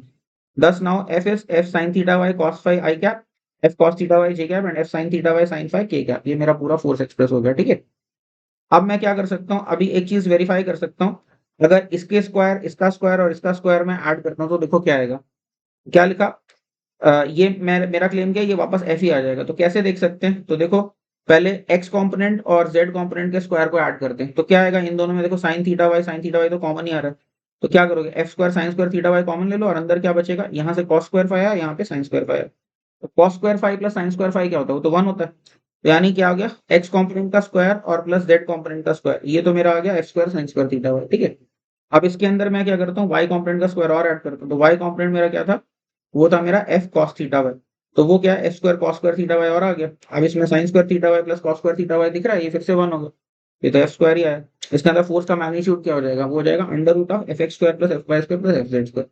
इसका मतलब क्या है, अगर आई जे के में मेरा कोई वेक्टर एक्सप्रेस्ड है तो फोर्स का मैग्नीट्यूड निकालना है, तो क्या करोगे, आई क्वेश्चन का अलग से स्क्वायर कर दो, जे क्वेश्चन का अलग से स्क्वायर कर दो, के क्वेश्चन का अलग से स्क्वायर कर दो, सबको ऐड कर दो और फिर स्क्वायर रूट ले लो, ये मेरा फोर्स का मैग्नीट्यूड आ जाएगा 3D में आई जे के में एक्सप्रेस किया। ठीक है, क्या लिखा, this gives us a convenient way of finding magnitude of any 3D vector expressed in Cartesian form. Cartesian form यही होता है जो आई जे के में लिखते हैं ना, इसी को कार्टेशियन फॉर्म भी हम लोग कहते हैं। ठीक है, तो बात समझ में आ गई, ये क्लियर है सभी को। तो अभी इसी अंडरस्टैंडिंग पे बेस्ड अभी एक क्वेश्चन हम लोग करते हैं। तो क्या है, यहाँ पे एक 100 न्यूटन का फोर्स यहाँ पे अप्लाई हो रहा है, तो ध्यान से देखो इस फिगर को, यहाँ पे ये ओरिजिन है, ओरिजिन पे कोई हुक टाइप का दे रखा है just to give make it interesting. ठीक है, बाकी तो फोर्स को डायरेक्टली भी रिजॉल्व कर सकते थे, बस लगे कि कोई मैकेनिकल इंजीनियरिंग टाइप का कुछ कर रहे हैं। ठीक है, मजे के लिए एक हुक लगा रखा है यहाँ। ठीक है, इंजीनियरिंग टेक्स्ट बुक से उठाया तो देखने को मिलती है इस तरह की चीजें। ठीक है, तो ये समझो कोई हुक है और इस हुक के ऊपर मैंने 100 न्यूटन का यहाँ पे फोर्स लगाया, 100 न्यूटन। ओके, और ये फोर्स कैसे स्पेसिफाई हो रहा है तो देख सकते हो, इसका जो ये हॉरिजॉन्टल डायरेक्शन से एंगल इसका 60 डिग्री बन रहा है, ठीक है। तो ये एंगल हॉरिजॉन्टल से 60 डिग्री बन रहा है, तो ऑब्वियसली इसका मतलब क्या, वर्टिकल से 30 डिग्री एंगल बन रहा होगा, ठीक है। बात एक ही है, चाहे वर्टिकल से दिखा दो या हॉरिजॉन्टल से दिखा दो। तो इसका क्या करोगे, इसका एक टुकड़ा हॉरिजॉन्टल प्लेन में लोगे और एक जेड एक्सिस के अलॉन्ग लोगे। ध्यान रखना यहाँ पे एक्स वाई जेड चेंज कर दिए, इधर वाई लिया, इधर जेड लिया और इधर एक्स लिया, तो अभी दिख रहा है। वो चीज प्रैक्टिस कर सकते हैं। एक्स से जेड की तरफ अगर फिंगर्स को कर्ल करोगे, सॉरी एक्स से वाई की तरफ अगर फिंगर्स को कर्ल करोगे तो जेड एक्सिस अपने आप ऊपर आता दिख रहा है, ठीक है। तो ये बिल्कुल सही ओरिएंटेशन में ड्रॉ किया। ऐसा नहीं कि जेड एक्सिस किसी भी तरफ ड्रॉ कर दो, ये नहीं कि ये जेड एक्सिस यहाँ पे भी बना दो, यहाँ पे भी बना सकते हैं, ऐसा कुछ नहीं। एक्स से वाई की तरफ फिंगर्स कर लोगे, थंब जिस तरफ पॉइंट कर रहा है वही हमारा जेड एक्सिस है, ठीक है। बाय द वे इसको राइट हैंडेड कोऑर्डिनेट सिस्टम भी कहते हैं, क्योंकि यहाँ पे हम लोग राइट हैंड से ही करते हैं एक्स से वाई, ठीक है। लेफ्ट से करोगे तो एक और लेफ्ट हैंडेड कोऑर्डिनेट सिस्टम आ जाएगा, जो कि यूज नहीं होता है, इंसान तो इस्तेमाल नहीं करते, कोई एलियन सिविलाइजेशन करती हो तो कह नहीं सकते। हाँ ये बात ठीक है कि उसके बेसिस पे भी एक ऑल्टरनेट मैथ्स हम क्रिएट कर सकते हैं लेफ्ट हैंडेड सिस्टम से, बट नॉर्मली इंसान राइट हैंडेड सिस्टम ही फॉलो करते हैं, जो मैथमेटिक्स में स्टैंडर्ड है, ठीक है। तो लेफ्टीज भी राइट हैंडेड कोऑर्डिनेट सिस्टम ही फॉलो करते हैं, ठीक है। तो समझ में आई बात। तो क्या है, इस फोर्स का एक हॉरिजॉन्टल कंपोनेंट ले लोगे और वर्टिकल ले लोगे, यहाँ पे ये 30 डिग्री एंगल है, और जो हॉरिजॉन्टल टुकड़ा उसके फर्दर एक्स कंपोनेंट और वाई कंपोनेंट दोबारा से कर लोगे, तो फिर तुम्हारे पास पूरा आई जे के पूरा आ जाए। तो इसको 2 मिनट लेके खुद से इसको कंप्लीट कर लो, 100 न्यूटन ज्योमेट्री तुम्हारे सामने कंप्लीट हो जाए तो फिर उसके बाद फिर आगे डिस्कस करते हैं। जल्दी से कर लो इसको कंप्लीट। तो पढ़ देते हैं इसका सॉल्यूशन। देखो क्या लिखा, the force can be easily resolved by successive application of parallelogram law of addition or repeatedly finding the rectangular components। तो पहले इसके rectangular components vertical और ये horizontal लेते हैं, ठीक है। First we will resolve the f into components along z axis and another component in the xy plane। component xy plane में क्या हो जाएगा, उसको फर्दर मैं x component और y component में दोबारा से तोड़ दूंगा, ठीक है। तो क्या हो जाएगा, पहले तो वर्टिकल कंपोनेंट देखो, तो ये इधर से 60 डिग्री बन रहा है, तो वर्टिकल से 90 माइनस 60 बनेगा, है ना। तो इसका मतलब क्या, साइन 60 कंपोनेंट हो जाएगा ऊपर। तो जेड एक्सिस के लॉन्ग तो लिख लिया 100 साइन 60 के कैप, ठीक है। Normally I cap J cap के कैप उसी ऑर्डर में रखते हैं, बट यहाँ पे के कैप आसानी से दिख रहा था तो पहले मैंने के कैप लिख लिया, तो ध्यान रखना ये 100 साइन 60 तो के कैप में हो गया। उसके बाद 100 कॉस 60 के फर्दर टुकड़े करने, तो ये 100 कॉस 60 है, तो इसका ये टुकड़ा क्या होगा, 100 कॉस 60 का ये कॉस 45 और वो साइन 45, ठीक है। तो 100 cos 60 cos 45 और ये डायरेक्शन क्या, प्लस आई कैप, तो इसलिए यहाँ पे प्लस आई कैप रहा। और वो डायरेक्शन क्या, वो डायरेक्शन मेरी माइनस जे कैप है, ठीक है। तो 100 cos 60 और साइन 45 और वो माइनस जे कैप, ठीक है। अब ये आ गया। अब इसको चाहो तो रीअरेंज कर लो आई जे के ऑर्डर में, तो ये फाइनली रिजॉल्व रीअरेंज करोगे तो इस फॉर्म में आ जाएगा तुम्हारा, this is the total vector, right. आप इसका मैग्नीट्यूड चाहो तो टेस्ट कर सकते हो, तो आई क्वेश्चन का स्क्वायर प्लस जे क्वेश्चन का स्क्वायर प्लस के क्वेश्चन का स्क्वायर का अंडर रूट करोगे तो अप्रोक्सीमेटली कैलकुलेटर से करके देख सकते हैं 100 न्यूटन में वापस आ जाएगा तुम पर, ठीक है। अप्रोक्सीमेटली इसलिए क्योंकि कैलकुलेटर तो इनफाइनाइट डिजिट्स मारेगा, तो फाइनाइट डिजिट्स तक करोगे तो अप्रोक्सीमेटली ही आएगा, क्योंकि कैलकुलेशन में अप्रोक्सीमेशन है हमारी, है ना, ठीक है।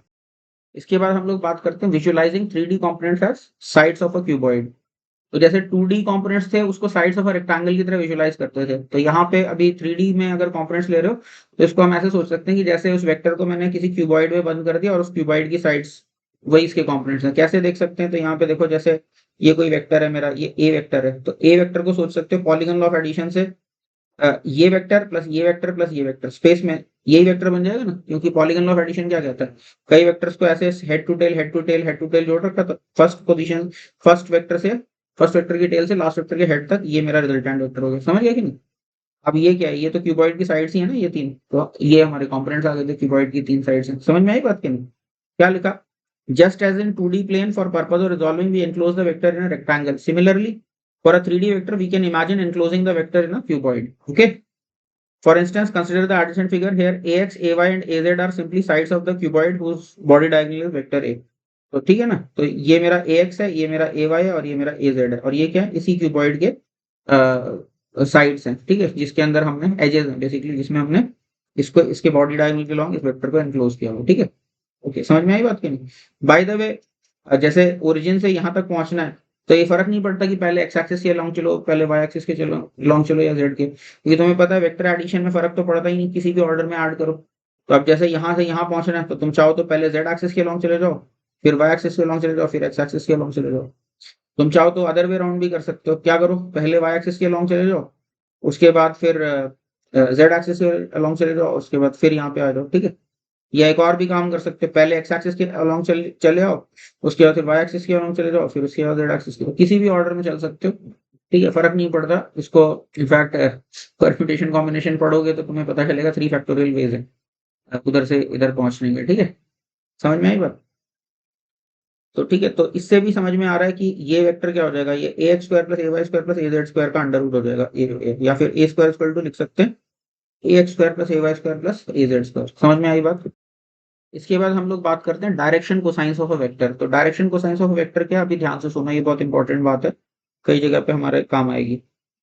तो ये मान लो ये मेरा एक्स एक्सिस है, ये मेरा वाई एक्सिस है, ये जेड एक्सिस है। बाय द वे आर्किटेक्ट्स ऐसे ही लेते हैं एक्स वाई जेड, ठीक है। नॉर्मली फिजिक्स में इधर एक्स ऊपर वाई और बाहर जेड लेते हैं, बट आर्किटेक्ट्स का तरीका ये, कई बार इंजीनियरिंग टेक्स्ट भी ऐसे ही ले लेती है, मतलब फ्लोर को हमेशा एक्स वाई प्लेन लेते हैं और वर्टिकल को जेड ले लेते हैं, ऐसा कई बार करते हैं, ठीक है। बट जो भी है फर्क नहीं पड़ता, मैंने बता दिया कैसे एक्स वाई डिफाइन करते हैं, जेड कैसे डिफाइन कर सकते हैं, क्या जो भी है। तो अभी ये वेक्टर है मेरा, तो इस वेक्टर का कुछ तो एक्स एक्सिस से एंगल होगा, तो जो भी एंगल आ रहा है इसका एक्स एक्सिस से, उस एंगल को मैं अल्फा बोलता हूँ, ठीक है।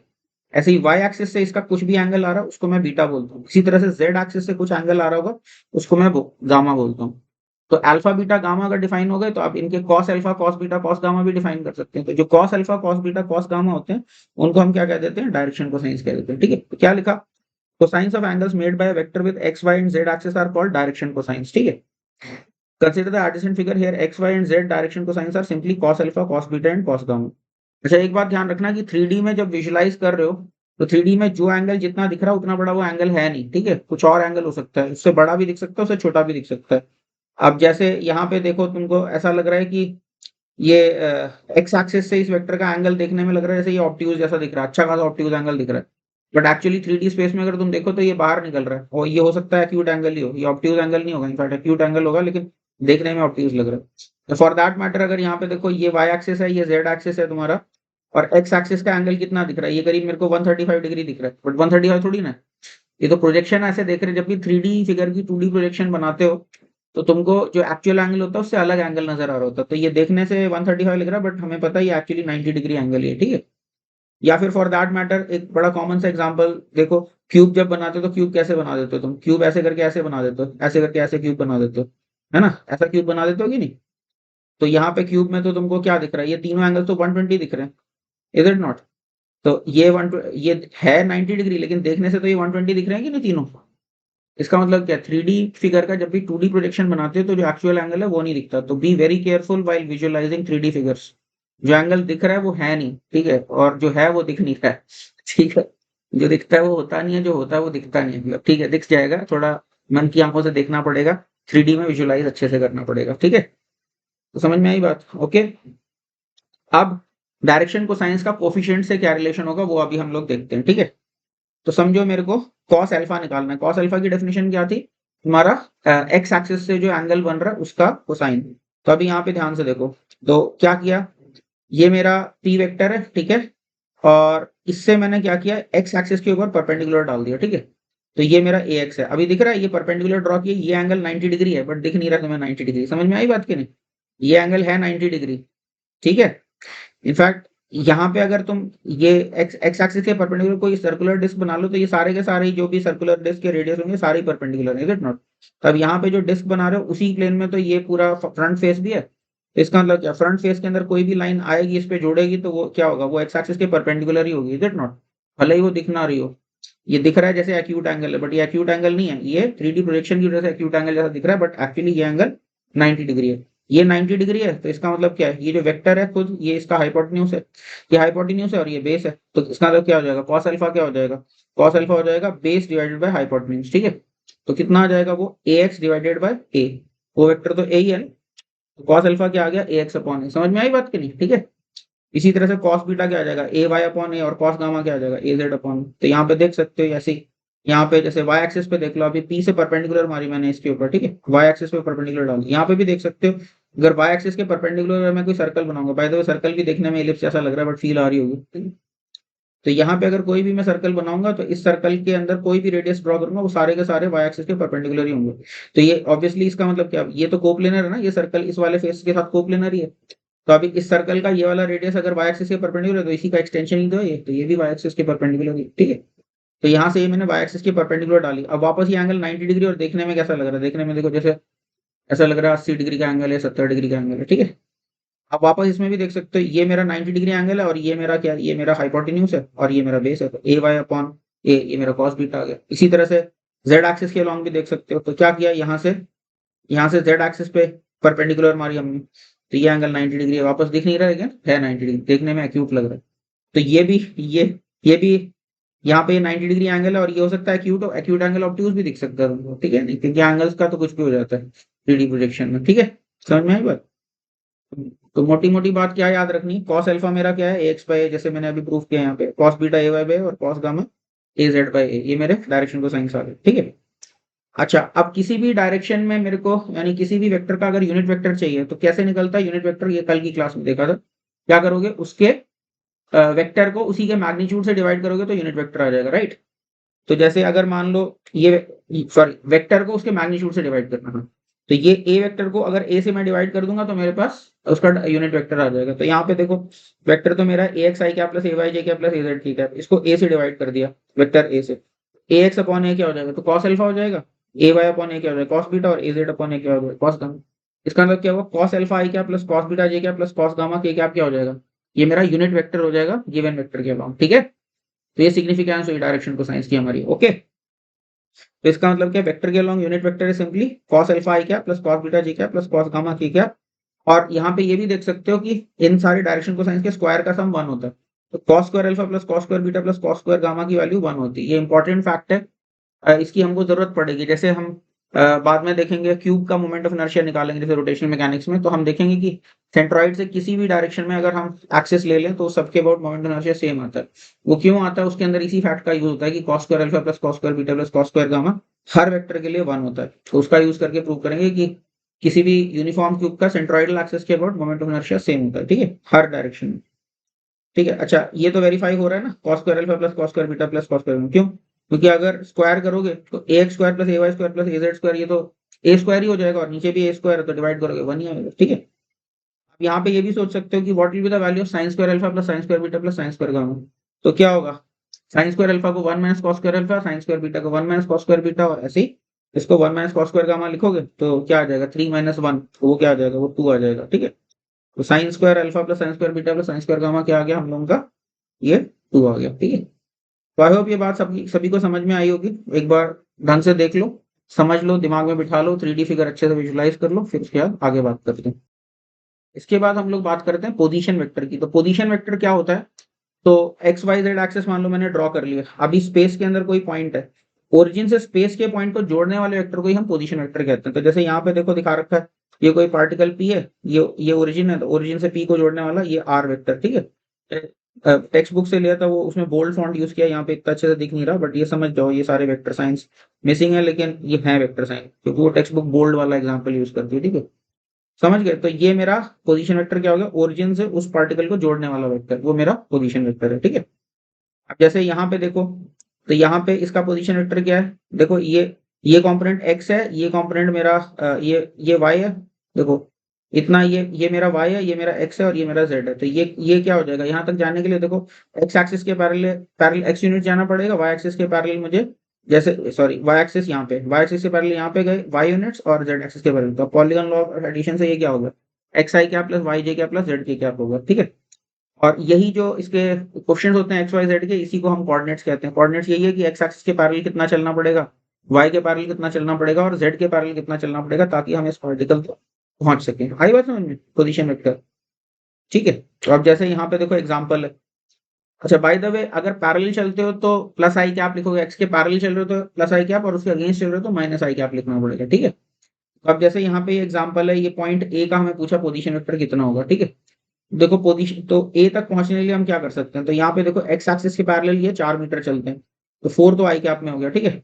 फिर वाई एक्सिस के पैरेलल 2 मीटर चलो, तो क्या हो गया 2 जे कैप, और फिर जेड एक्सिस के एंटी पैरेलल 6 मीटर चलो, तो -6 की कैप। ध्यान ध्यान से समझना, जेड एक्सिस के अगेंस्ट चलना पड़ेगा तब यहाँ पहुंचेंगे, अगर अलॉन्ग चलोगे तब तो ऊपर पहुंच जाओगे, ठीक है। तो एक्स के अलॉन्ग 4 मीटर, वाई के अलॉन्ग 2 मीटर, और जेड के अगेंस्ट 6 मीटर, ठीक है, तब यहाँ पे पहुंच रहे हो।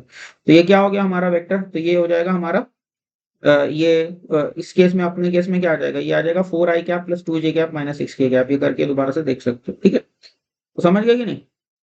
तो क्या लिखा, जल्दी से पढ़ देता हूँ। Vector joining the origin of coordinate system to the location of a point in space is called the position vector. Okay, consider vector r vector express as xi cap plus yj cap plus zk cap, जैसे यहाँ पे दिखाया। This is nothing but vector sum of OA, AB and BP। तो ये OA है, ये AB है और BP, इन तीनों का वेक्टर सम है ये। ओके, ठीक है, जैसा फिगर में दिखा है। Here x, y, z are called the coordinates of point P. From the figure B, it is geometrically evident that coordinates simply tell us how much we have to move parallel to x, y and z axis to reach a particular point. Coordinate का यही मतलब होता है कि x, y, z के parallel कितना कितना चलना है वहां तक पहुंचने के लिए, ठीक है। फिर क्या लिखा, for an anti parallel movement negative coordinate value is obtained. ठीक है, वही बात जो मैंने बोला था ना, z के अगेंस्ट चल रहे हो तो माइनस k कैप लिखना पड़ेगा। ओके, ठीक है। Thus if a point is located x, y, z, then its position vector is simply r vector is xi cap plus yj cap plus zk cap. For example, in the third figure, position vector is simply 4i cap plus 2j cap minus 6k cap, जैसा कि मैंने यहाँ पे दिखाया था। चाहो तो दोबारा देख लो, ठीक है। यहाँ पे 4 यूनिट, यहाँ पे 2 यूनिट और यहाँ पे 6 यूनिट अगेंस्ट। तो क्या हुआ, 4i cap 2j cap और माइनस 6k, यही लिखा हुआ, ठीक है, यही लिखा हुआ। आगे बात समझ में सभी को ये क्लियर हुआ, पोजीशन वेक्टर का फंडा क्या है, ठीक है। इसके बाद हम लोग बात करते हैं रिलेटिव पोजीशन वेक्टर की। तो रिलेटिव पोजीशन वेक्टर क्या होता है, मान लो ये कोई पार्टिकल ए और ये कोई पार्टिकल बी है, तो आप ए के रिलेटिव बी का पोजीशन वेक्टर क्या होता है, सिंपली ए से बी को जोड़ने वाला जो वेक्टर है वो बी का रिलेटिव पोजीशन वेक्टर कहलाता है। किसके रिलेटिव, ए के रिलेटिव बी का पोजीशन वेक्टर कहलाता है, ठीक है। तो अब ये पोजीशन वेक्टर कैसे निकलेगा, तो आसानी है, यहाँ पे ध्यान से देखना जरा। By the way, r subscript b a जब लिखते हैं तो इसका मतलब होता है, इसको पढ़ते हैं position of b as seen from a या position of b relative to a, और वो यही वाला वेक्टर होता है, ठीक है। ये डेफिनेशन ही है इसकी। तो अभी आर बी ए निकलेगा कैसे, तो मान लो ओरिजिन से ए का पोजीशन वेक्टर है आर ए और बी का पोजीशन वेक्टर है आर बी। आप ध्यान से देखो ट्राइंगल ऑफ एडिशन से, तो आर ए वेक्टर में अगर मैं आर बी ए वेक्टर जोड़ दूं तो मेरा आर बी वेक्टर बन जाएगा। दिख रहा है कि नहीं, ट्राइंगल लॉ से ये ट्राइंगल कंप्लीट हो रहा है, ठीक है। तो यही इसी का यूज करके आर बी ए के लिए इस इक्वेशन को मैं सॉल्व करता हूँ। तो क्या लिखा मैंने, r b vector is nothing but r a vector plus r b a vector. तो अभी क्या रीअरेंज कर लो इस इक्वेशन को, तो आर बी ए को सब्जेक्ट बना दो, बाकी सब प्रेडिकेट कर दो। तो क्या हो जाएगा, r b a simply r b vector minus r a vector. तो क्या करो, इसके पोजीशन वेक्टर में से इसका पोजीशन वेक्टर माइनस कर दो, तो हमारे पास रिलेटिव पोजीशन वेक्टर आ जाएगा, ठीक है। तो बी का रिलेटिव टू ए निकालना, तो बी के वेक्टर में से ए के पोजीशन वेक्टर को माइनस कर दो, और ए का अगर बी का रिलेटिव निकालना तो अदर वे अराउंड, ए के वेक्टर में से बी का वेक्टर माइनस कर दो पोजीशन वेक्टर, ठीक है। और पोजीशन वेक्टर माइनस करोगे तो तुम्हें पता है आई जे के में बिल्कुल क्या होता है, एक्स आई वाले आई में से सब्ट्रैक्ट होते हैं, जे वाले जे में से और के वाले के में से। तो क्या हो जाएगा, अगर इसका x a y a z a है कोऑर्डिनेट्स और इसके x b y b z b है, तो सब्ट्रैक्ट करोगे तो क्या आ जाएगा, x b minus x a i cap, y b minus y a j cap और z b minus z a k cap. ये मेरा रिलेटिव पोजीशन वेक्टर आ गया। आगे बात समझ में, रिलेटिव पोजीशन सभी को। अभी यही रिलेटिव पोजीशन वेक्टर के कॉन्सेप्ट पे एक हम क्वेश्चन देखते हैं। तो इसको मैं फिगर को जूम इन कर रहा हूँ, अभी ध्यान से देखो हो क्या रहा है यहाँ पे। तो यहाँ पे देखो दीवार में कोई हुक लगा हुआ है और उस पॉइंट को मैंने ए बोला है, ठीक है। और एक आदमी ने यहाँ हुक से जो रस्सी बंधी हुई है उस रस्सी को पकड़ के वो खींच रहा है। कहाँ, किस पॉइंट पे खींच रहा है, बी। तो इसका मतलब फोर्स जो है वो किस डायरेक्शन में है, वो ए, वो जो बी का जो पोजीशन वेक्टर है ए के रिलेटेड उस डायरेक्शन में, राइट। तो हमें क्या पूछा है, हमें मैग्नीट्यूड ऑफ फोर्स दे रखा है, वो कितना फोर्स है, man pools a cord with the force 350 Newton. तो 350 न्यूटन से वो खींच रहा है इस डायरेक्शन में, ठीक है। Okay, as shown in the figure express the force in the cartesian coordinates. तो हमें कार्टेशियन कोऑर्डिनेट्स में बताना है कि आई जे के में इस फोर्स को क्या लिखा जाएगा। तो देखो कोई भी वेक्टर क्या होता है, उसका मैग्नीट्यूड और उसका यूनिट वेक्टर वो दोनों साथ में लिख दो तो फिर पूरा फोर्स बन जाता है। तो इसका मैग्नीट्यूड तो मुझे दे ही रखा है 350 न्यूटन इस तरफ, ठीक है। अब सवाल ये है कि इसका यूनिट वेक्टर क्या होगा। तो यूनिट वेक्टर के लिए क्या करते हैं, ए से बी को जोड़ने वाला वेक्टर बनाते हैं और फिर उसको उसके मैग्नीट्यूड से डिवाइड कर देंगे तो यूनिट वेक्टर आ जाएगा। समझ में आई बात की नहीं। तो अभी तो वेक्टर ए बी निकालते हैं और फिर उसके मैग्नीट्यूड को बाद में निकालेंगे। मैग्नीट्यूड निकालना तो आसान ही होता है, क्या करोगे, ए बी वेक्टर निकल गया तो आई क्वेश्चन स्क्वायर प्लस जे क्वेश्चन स्क्वायर प्लस के क्वेश्चन स्क्वायर और पूरे का अंडर रूट। तो अभी पहले देखते हैं, मैग्नीट्यूड तो 350 न्यूटन है और ये क्या हो गया, देखो ए से बी तक वेक्टर देखो। तो क्या हुआ, यहां से ये कितना होगा, तो ये डिस्टेंस हमारा 1.5 है और ये पूरा डेप्थ जो है 7.5 मीटर है। यानी यहां तक जाने में ये कितना हो गया हमारा, ये हो गया -6 के कैप हो गया, ठीक है। जेड एक्सिस के अगेंस्ट चले -6 यूनिट्स, यानी अगेंस्ट 6 यूनिट्स चले तो -6 के कैप हो गया ये, ठीक है। अभी भी बी पे नहीं पहुंचे, बी पे पहुंचने के लिए फिर साइड वेज मुझे 2 यूनिट जाना पड़ेगा। तो ये क्या हो गया, वाई एक्सिस के अगेंस्ट 2 यूनिट चल रहे, तो -2 जे कैप, ठीक है। तो क्या हुआ, -6 के कैप और -2 जे कैप और फिर उसके बाद यहाँ पे कितना चलना, 3 मीटर और चलना, तो क्या +3 आई कैप। तो समझ में आया कि नहीं। तो ये तो डायरेक्शन अपनी डायरेक्शन नहीं है, ये तो मतलब ए से बी को जोड़ने वाला वेक्टर है। अब इसकी डायरेक्शन निकालने है, इसके मैग्नीट्यूड से डिवाइड भी करना पड़ेगा, ठीक है। तो पहले तो मैंने लिखा position of b as seen from a, वो क्या है 3i cap minus 2j cap minus 6 की कैप, समझ में आया ना। ये 6 है, ये 2 है और ये मेरा 3 है, तो इसलिए ये तो मेरा बी का ए के रिलेटिव पोजीशन वेक्टर है। अब यूनिट वेक्टर करना है तो इसके लिए इसका मैग्नीट्यूड निकालना पड़ेगा। तो मैग्नीट्यूड कितना है 3 square plus 2 square plus 6 square का अंडर रूट। तो ये अच्छा आ रहा है, ये 49 बन जाता है, 36 प्लस 9 प्लस 2, 9 प्लस 4, ठीक है। ओके 36 प्लस 4, हाँ तो ये 40, जस्ट 1 सेकेंड। हाँ ठीक है, ये 49 बन रहा है, 49 का अंडर रूट 7 तो अच्छे नंबर्स दिए हुए हैं, ठीक है। तो अभी क्या हो गया इसका मतलब, इसका यूनिट वेक्टर क्या होगा इसका, तो position vector divided magnitude of position vector, तो वो क्या आ गया मेरा। तो ये पोजीशन वेक्टर है, इसको 7 से पूरे को डिवाइड करना, तो 3/7 i cap minus 2/7 j cap and minus 6/7 k cap. Bye the वे इसका मतलब क्या है, इसकी डायरेक्शन कोसाइंस कितनी हो गई, ये हो गई 3/7 कॉस अल्फा हो गया, 2/7 cos beta, minus 2/7 cos beta हो गया और माइनस 6/7 मेरा कॉस गामा हो गया। तो अभी मुझे डायरेक्शन वेक्टर पता है, मैग्नीट्यूड पता है, तो बस दोनों को इकट्ठे लिख दो। मैग्नीट्यूड कितना था हमारा 350 न्यूटन और ये डायरेक्शन वेक्टर है, तो 350 के साथ ये डायरेक्शन वेक्टर मल्टीप्लाई कर दो तो हमारे पास पूरा फोर्स वेक्टर आ जाएगा। तो बस मल्टीप्लाई कर दो अब इसके बाद, तो एफ, तो क्या लिखा मैंने, force vector is nothing but, यहाँ पे इसको ठीक नोटेशन करनी, तो magnitude of force times the unit vector. तो बस तो ये क्या आ जाएगा, यहाँ पे वेक्टर साइन की जरूरत नहीं है क्योंकि मैग्नीट्यूड और डायरेक्शन तो अलग से लिखी हुई है हमने, है ना। तो क्या हो जाएगा 350 तो मैग्नीट्यूड है और उसके बाद ये यूनिट वेक्टर आ गया, तो अब इसको सिंप्लीफाई कर लेते हैं, ये मेरे पास फोर्स वेक्टर आ गया। आई बात समझ में, सभी को क्लियर हुआ? I hope this is clear to everybody. इसके बाद हम लोग बात करते हैं स्फेरिकल कोऑर्डिनेट सिस्टम की। तो स्फेरिकल कोऑर्डिनेट सिस्टम से पहले रिकॉल करो कि जैसे 2D प्लेन में अगर हम बात करें, जब तो 2D प्लेन में किसी भी पॉइंट की पोजीशन निकालने के लिए हमने क्या किया था, या तो पोलर फॉर्म यूज किया था, यानी एक्स एक्सिस से उसका एंगल बता दें और फिर बता दें कितनी दूर है वो, तो आर कॉमा थीटा जैसे हमने देखा था, और या फिर दूसरा तरीका क्या था, आई कैप में कितना और जे कैप में कितने, ठीक है। इसी तरह से अगर मान लो 3D में मेरे को पता लगाना है, तो 3D में पता लगाने के लिए एक तो मेरा कार्टेशियन सिस्टम है, बता दें कि आई कैप में इतना जाओ, जे कैप में इतना जाओ और के कैप में इतना जाओ। तो यहाँ पे हमारा रिक्वायर्ड पॉइंट है बच्चू के चौहान, ठीक है। तो समझ गए कि नहीं, तो ये तो है कि आई कैप जे कैप के कैप में जैसे हम कर सकते हैं, राइट।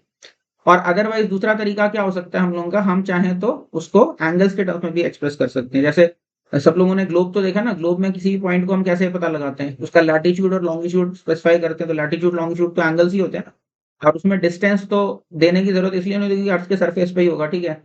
ज्योग्राफी में अर्थ के सरफेस के ऊपर उठते ही नहीं हम, लेकिन क्या है पॉइंट तो जरूरी थोड़ी ना अर्थ के सरफेस पे हो, सरफेस से ऊपर भी वो पॉइंट हो सकता है, ठीक है नहीं। तो अब उस तरह के पॉइंट को बताने के लिए हम स्फेरिकल कोऑर्डिनेट सिस्टम में क्या करते हैं, हम दो एंगल्स और एक डिस्टेंस की बात करते हैं। तो वो एंगल कैसे है, तो एक तो है मेरा देखो ये थीटा एंगल है, समझो नॉर्थ पोल से उस डायरेक्शन का कुछ एंगल बन रहा होगा, राइट। तो नॉर्थ पोल से जो एंगल बन रहा है, ठीक है, यानी ये कह सकते हो कि जैसे लैटिट्यूड तो हम नॉर्मली इक्वेटर से स्पेसिफाई करते हैं, लेकिन जरूरी थोड़ी ना इक्वेटर से ही स्पेसिफाई करें। इक्वेटर से लैटिट्यूड बोलते हैं, हम चाहें तो उसके एंगल को नॉर्थ पोल से भी मेजर कर सकते हैं। तो नॉर्थ पोल से जो एंगल बनता है उसको हम क्या कहते हैं, को लैटिट्यूड। तो थीटा तो उसका को लैटिट्यूड हो गया। लेकिन अभी तुम्हें पता है कि सेम को लैटिट्यूड पे पूरा सर्कल लाई करता है, लैटिट्यूड का एक पूरा पूरा सर्कल होता है। तो उसके लिए उस सर्कल पे किस जगह की बात हो रही है, किस डायरेक्शन की बात हो रही है एग्जैक्टली, तो उसके लिए मुझे लॉन्गिट्यूड भी स्पेसिफाई करना होगा, ठीक है। तो ये को लैटिट्यूड का सर्कल आ गया मेरा, इस को लैटिट्यूड के सर्कल में मुझे बताना है कि कहाँ पे एग्जैक्टली। तो क्या करोगे, किसी रेफरेंस डायरेक्शन से कुछ फाई एंगल देंगे, जैसे यहाँ पे समझो एक्स एक्सिस को मैंने रेफरेंस डायरेक्शन दिया, तो एक्स एक्सिस से कितने एंगल पे, तो इस प्लेन के अंदर मुझे पहुंचना है, समझ गए कि नहीं। तो इसको हम एजिमुथल एंगल बोलते हैं, किसी रेफरेंस डायरेक्शन से हॉरिजॉन्टल प्लेन में कितना घूमना है वो मेरा एजिमुथल एंगल, और वर्टिकल से कितने एंगल पे पहुंचना है वो मेरा को लैटिट्यूड है। तो को लैटिट्यूड और एजिमुथल एंगल से मेरी डायरेक्शन फिक्स हो गई कि मेरे को इसी दिशा में कहीं पे जाना है, ठीक है।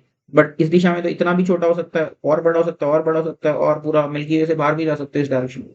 तो मुझे साथ में डायरेक्शन के बाद क्या बताना पड़ेगा कि कितनी दूर तक जाना है, तो वो हमारा आर हो जाएगा। तो दो दो एंगुलर डायमेंशन और एक मेरी लीनियर डायमेंशन। तो आर तो मुझे डिस्टेंस बता रहा है ओरिजिन से कितनी दूर, और उसके बाद किस दिशा में, तो वो मेरा किससे डिसाइड हो रहा है, को लैटिट्यूड से एक सर्कल बन रहा है, और सर्कल में प्रिसाइज लोकेशन फर्दर कैसे पता चल रही है, वो हमारे आजिमुथल एंगल से पता चल रही है कि इधर से इतने एंगल पे, फाई एंगल पे हमें जाना है, तो यहाँ पे पहुंच गया, ठीक है।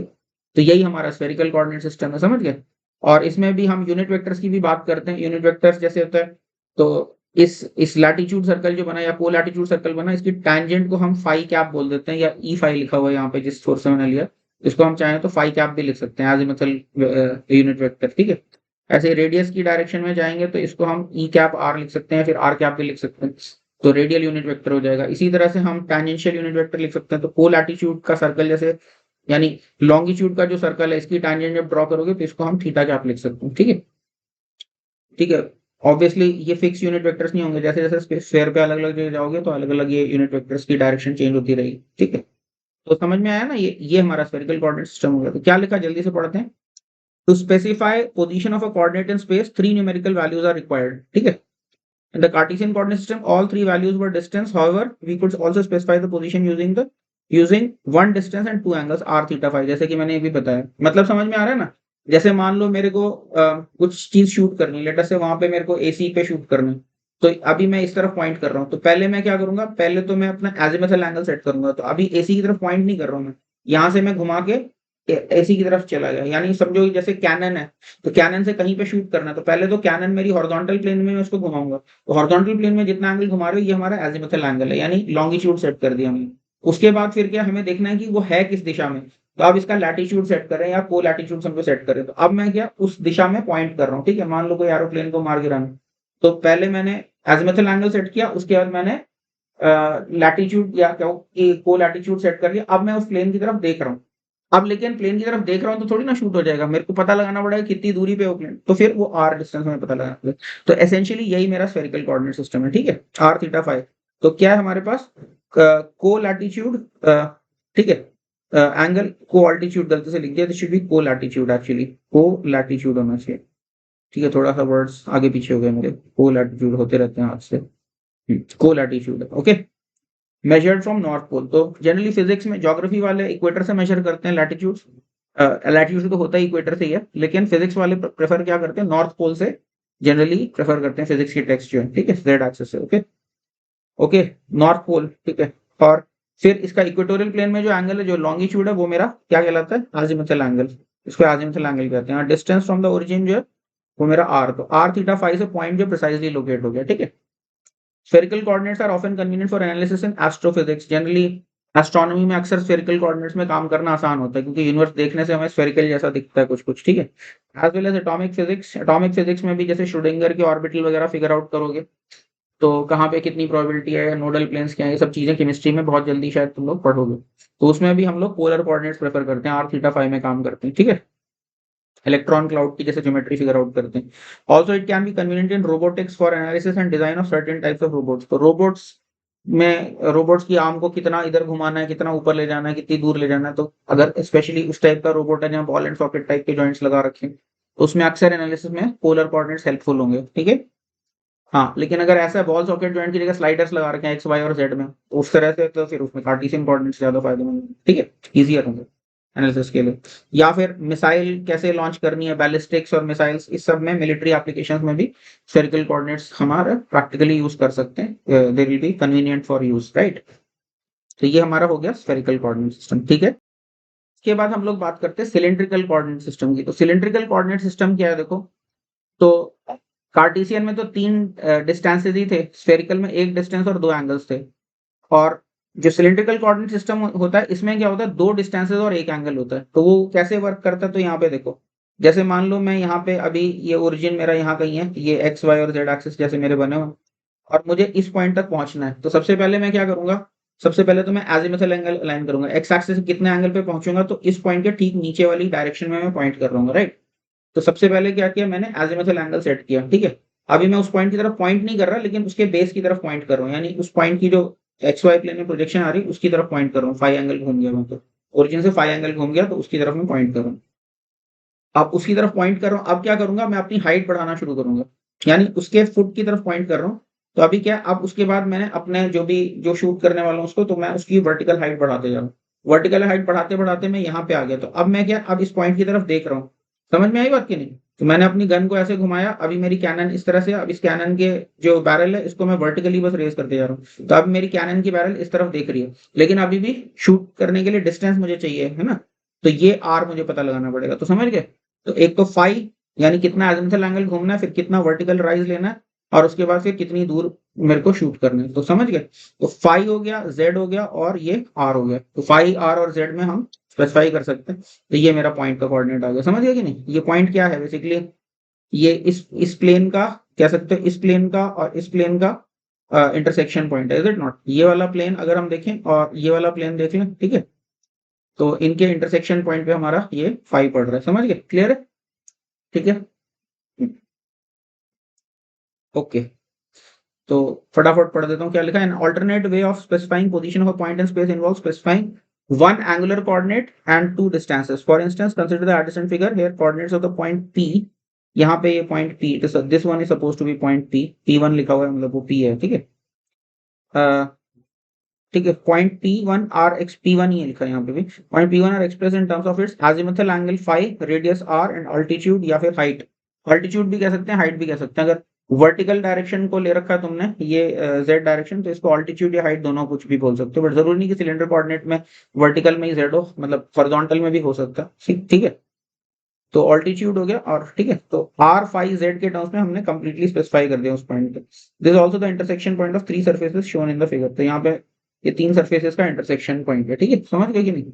कौन कौन से तीन सर्फेसेस हैं? तो एक सिलेंडर का कर्व सरफेस, सिलेंडर का फ्लैट सरफेस, और ये वाला जो प्लेन है, समझ गए? सिलेंडर का कर्व सरफेस जो है उससे हमारा फाई चल रहा है सिलेंडर के कर्व सरफेस के अलोंग, ठीक है। और ये समझ गए कि नहीं, ये तीन सर्फेसेस का इंटरसेक्शन पॉइंट है, ठीक है, क्लियर है? आई बात समझ में सभी को? इसके बाद फिर आज की क्लास का लास्ट आइडिया जो हम डिस्कस करने वाले हैं वो है डिस्प्लेसमेंट वेक्टर। इसके ऊपर एक न्यूमेरिकल करेंगे, फिर आज की क्लास एंड करेंगे। तो क्या है डिस्प्लेसमेंट वेक्टर? तो मान लो कोई पार्टिकल है, वो पॉइंट ए से चल के पॉइंट बी पे चला गया, ठीक है। यानी एक पार्टिकल ही है, पहले वो पॉइंट ए पे था, बाद में वो पॉइंट बी पे चला गया। तो अभी जो फाइनल पोजीशन है और जो इनिशियल पोजीशन है, इनमें जो डिफरेंस है इन दोनों का, वही हमारा क्या कहलाता है, वो हम लोगों का डिस्प्लेसमेंट वेक्टर कहलाता है, ठीक है। मतलब कुछ कुछ रिलेटिव पोजीशन जैसा ही दिख रहा है, बट एक्चुअली रिलेटिव पोजीशन में तो ये दो अलग अलग पॉइंट्स थे। यहाँ पे क्या, एक ही पार्टिकल है, वो यहाँ से चल के यहाँ चला गया, और हम जानना चाहते हैं कि वो कितना डिस्प्लेस हो गया। तो डिस्प्लेसमेंट इज नथिंग बट ये जो वेक्टर है, ये डिस्प्लेसमेंट वेक्टर है, जो इनिशियल पॉइंट से फाइनल पॉइंट को, फाइनल इनिशियल पोजीशन से फाइनल पोजीशन को जोड़ने वाला वेक्टर है। तो बिल्कुल ज्योमेट्री वैसे ही दिख रही है। तो हम क्या कह सकते हैं, इनिशियल पोजीशन वेक्टर जो है आर ए, और फिर उसमें डिस्प्लेसमेंट ऐड कर दिया तो फाइनल पोजीशन वेक्टर आ गया, ठीक है। यहाँ पे ए और बी अलग अलग पार्टिकल्स को नहीं रिप्रेजेंट कर रहा, ए और बी सेम ही पार्टिकल की अलग अलग टाइम पे पोजीशन को रिप्रेजेंट कर रहा है, ठीक है। तो क्या लिखा, if a particle is moving in space and the change in its position vector is called displacement, ठीक है। मूव कर रहा है तो ये जो चेंज हुआ पोजीशन में, इसी को हम डिस्प्लेसमेंट वेक्टर बोलते हैं, ठीक है। Okay, for instance if a particle moves from position a to position b, displacement क्या हो जाएगा, ऐसे simply delta r. Delta r क्या है, वो आर बी माइनस आर है। This is also same as the position vector joining the initial position to final position, ठीक है। चाहो तो उसी तरह से करो, ये r a plus displacement is equal to r b, initial position plus displacement is equal to final position, वो करके फिर उसको सब्जेक्ट प्रेडिकेट जैसे पहले बनाया था वो कर दो, ठीक है। सिंपल सी बात है, तो लिख नहीं रहा उसको, समझ में आया कि नहीं, ठीक है। अभी इसी कॉन्सेप्ट पे बेस्ड एक छोटा सा क्वेश्चन देखो, क्या है हमारे पास। ये मेरे पास एक कमरा है, ठीक है, ये कोई कमरा है, और इस कमरे की डायमेंशंस क्या है, ये डायमेंशन 2 मीटर है, ये 4 मीटर है, और ये 3 मीटर है वर्टिकल, ठीक है। और इस कमरे में, ये क्यूबॉइड शेप का कमरा है, यहाँ पे पॉइंट एफ से पॉइंट ए तक कोई मच्छर भाग के चला गया, ठीक है। टॉप से एफ पॉइंट से चला मच्छर और ए पॉइंट तक भागता चला गया। और मैं क्या जानना चाहता हूँ, मैं जानना चाहता हूँ कि मच्छर का डिस्प्लेसमेंट क्या है, ठीक है। क्या लिखा, mosquito flies from point F two point A inside a mosquito net, calculate part A it's displacement vector. तो एक तो डिस्प्लेसमेंट वेक्टर निकालना है इसका, और क्या निकालना है हमको, unit vector and direction cosine along the displacement. तो इस डिस्प्लेसमेंट वेक्टर के डायरेक्शन कोसाइन और यूनिट वेक्टर निकालना। तो यूनिट वेक्टर के लिए क्या करोगे, मैग्नीट्यूड से डिवाइड, राइट। तो अभी देखो डिस्प्लेसमेंट वेक्टर तो सिंपल ही है, एफ से अगर ए तक पहुंचना है तो कैसे कैसे चलना पड़ेगा। तो एक्स एक्सिस के पैरेलल तो 4 मीटर चलना पड़ेगा, ठीक है। उसके बाद वाई एक्सिस के अगेंस्ट तुम्हें कितना चलना पड़ेगा, 3 मीटर। और फिर जेड एक्सिस के अगेंस्ट कितना चलना पड़ेगा तुमको, जेड एक्सिस के अगेंस्ट 2 मीटर चलना पड़ेगा, समझ गए। तो कितना हुआ, ये तो 4 तो हो गया आई कैप, फिर उसके बाद क्या हो गया 3 हो गया माइनस जे कैप, और उसके बाद क्या हो गया, ये जेड एक्सिस के अगेंस्ट यानी 2 हो गया माइनस के कैप, ठीक है। तो ये मेरे पास क्या आ गया, ये तो डिस्प्लेसमेंट वेक्टर आ गया, ठीक है। इनिशियल पोजीशन से फाइनल पोजीशन जोड़ने वाला वेक्टर, समझ में आया कि नहीं। अब इसका मैग्नीट्यूड क्या है, अब इसको लोगे 4 square plus 3 square plus 2 square under root करोगे तो ये आ गया √29, ठीक है। तो ये आ गया मेरे पास। अब क्या है फिर डायरेक्शन को साइंस, तो वो क्या होगा, ए एक्स अपॉन ए और ए वाई अपॉन ए और ए जेड अपॉन ए, समझ गए कि नहीं। तो अभी डायरेक्शन को साइंस लिख लेते हैं। तो डायरेक्शन को साइंस फिर क्या बन गया हमारे, देखो, तो ये 4 है और ये √29, तो 4/√29। पहला डायरेक्शन को साइन कॉस अल्फा हो गया 4/√29, उसके बाद कॉस बीटा क्या हो गया -3/√29, और ये क्या हो गया -2/√29। तो ये डायरेक्शन को साइंस आ गए हमारे, ठीक है। और ये डिस्प्लेसमेंट आ गया, मैग्नीट्यूड निकाल ही दिया हमने, ठीक है। तो this is it for today's class. अब कल की क्लास में हम लोग, या जो भी नेक्स्ट क्लास होगी उसमें हम लोग क्या पढ़ने वाले हैं, अभी हम लोग का वेक्टर्स में मेजर चीज बचती है डॉट प्रोडक्ट, हमें सीखना है डॉट प्रोडक्ट। उसके बाद डॉट प्रोडक्ट के बाद फिर हमें सीखना है, मतलब मेजर चीज तो डॉट प्रोडक्ट है, उसके बेसिस पे कुछ कुछ हम क्वेश्चंस करेंगे, वो सब सीखेंगे। और उसके बाद फिर जो अगला मेजर कॉन्सेप्ट है वो हम लोगों का है क्रॉस प्रोडक्ट। डॉट प्रोडक्ट और क्रॉस प्रोडक्ट भी फिजिक्स के हिसाब से बहुत इंपॉर्टेंट है, स्पेशली अगर रोटेशनल मैकेनिक्स की बात करें तो उसके अंदर टॉर्क जो होता है वो एक क्रॉस प्रोडक्ट से निकलता है, या फिर हमारा एंगुलर मोमेंटम है ये भी क्रॉस प्रोडक्ट से निकलता है। For that matter angular velocity और लीनियर वेलोसिटी में रिलेशन भी क्रॉस प्रोडक्ट से ही है। फिर उसके बाद मैग्नेटिक फील्ड में अगर हम बात करें, मैग्नेटिक फोर्सेस भी क्रॉस प्रोडक्ट में डिफाइन होते हैं। तो क्रॉस प्रोडक्ट जो है हमारा रोटेशनल मैकेनिक्स में होलसेल में यूज होगा। उसके अलावा तुम्हारा मैग्नेटिक फील्ड के मैग्नेटिक फोर्सेस में भी तुम्हारा खूब क्रॉस प्रोडक्ट का इस्तेमाल है, ठीक है। और बाकी सर्कुलर मोशन में भी ओमेगा क्रॉस आर करेंगे हम लोग तो कई जगह पे, या फिर सूडो फोर्सेस भी कई जगह देखेंगे डिस्कशन में, क्रॉस प्रोडक्ट लेफ्ट राइट आते रहेंगे, ठीक है। तो ये सब हम लोग नेक्स्ट क्लास में करेंगे, ठीक है। So this is it for today's class. With this, I end this today's class. Okay. Thank you.